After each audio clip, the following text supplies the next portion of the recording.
Today we are going to be doing a one sample mean t significance test.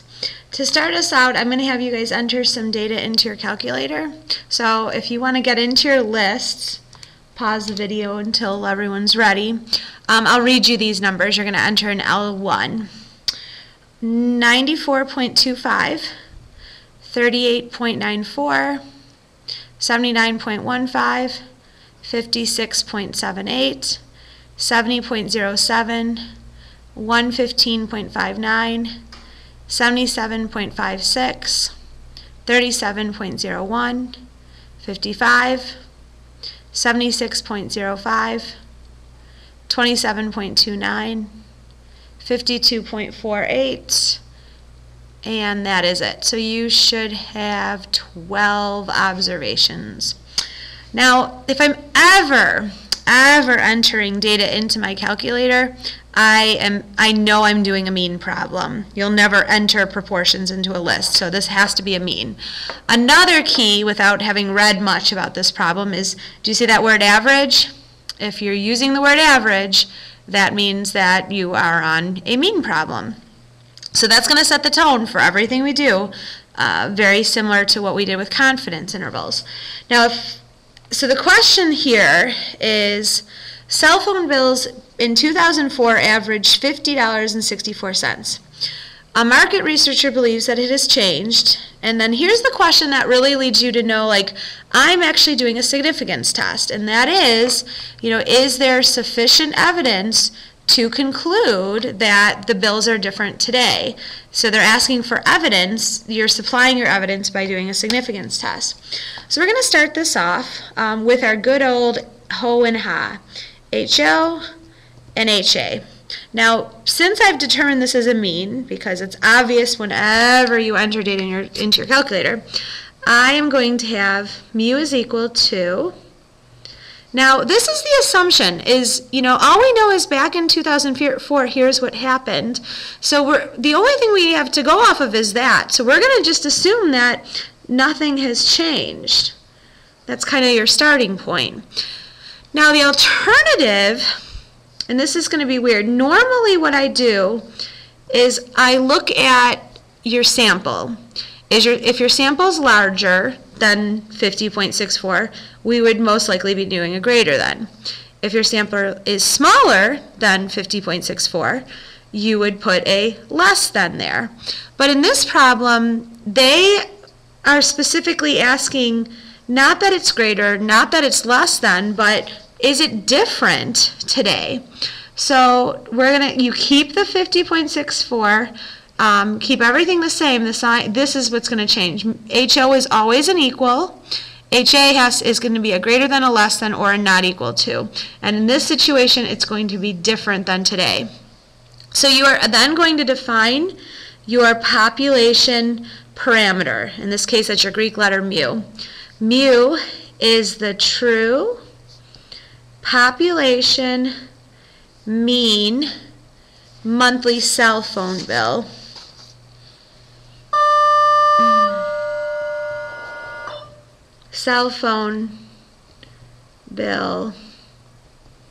today. Okay? So that's what you're trying to set out to search for, is what is it today. So that's how you're going to define that. Now some other variables that go along with means. We're going to need an X bar, that's your sample.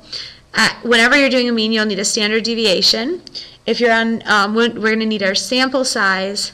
And then since we're doing a significance test, let's set our significance level. If they don't specify, we'll just assume 0.05. Now, if this is a mean problem and they give you data in your calculator, sometimes they'll just specifically say, this is X bar, this is S, this is N. But if they give you if we need that data, we're going to go back to our good old Stat Calc 1. And right now when I press enter, it's going to do everything in L1. So I want L1, just only L1. Press enter, and it's going to give us a mean of 65.01.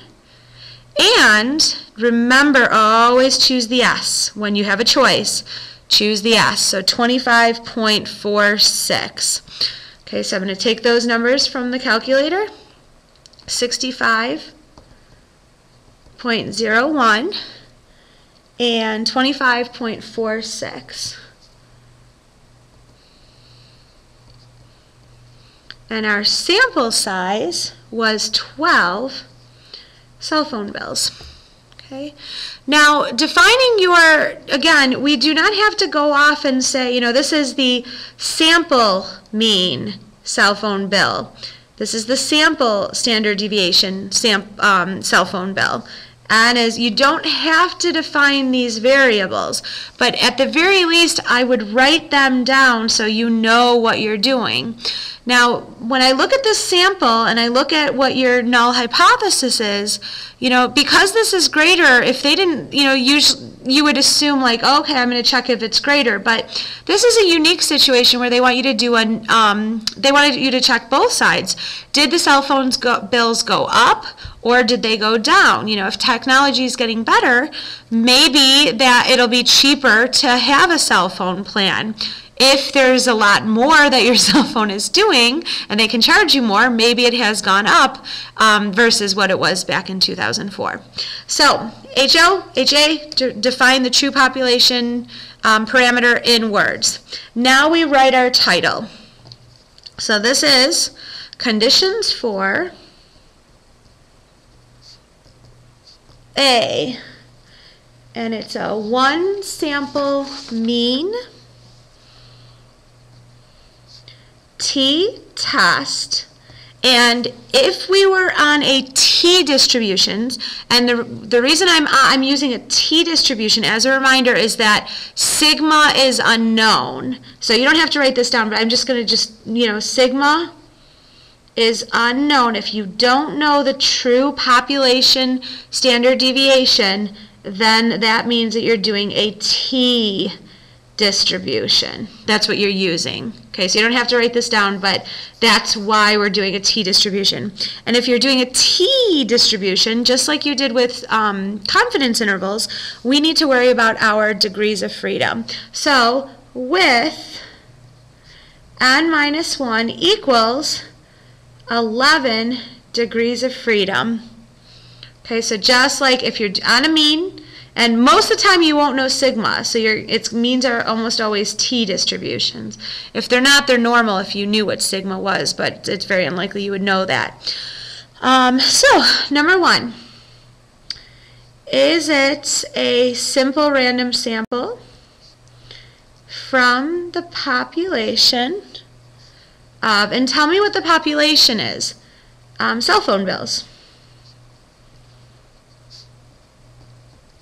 Okay, and let's, in this situation, they really didn't say where the data came from, so let's just, you know, assume that to be the case. Okay, number 2, because you are sampling, we need to check, is the population of cell phone bills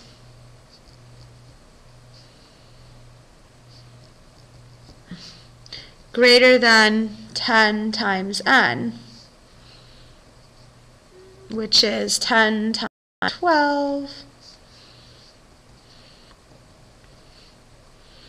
So greater than 120. And I'm pretty sure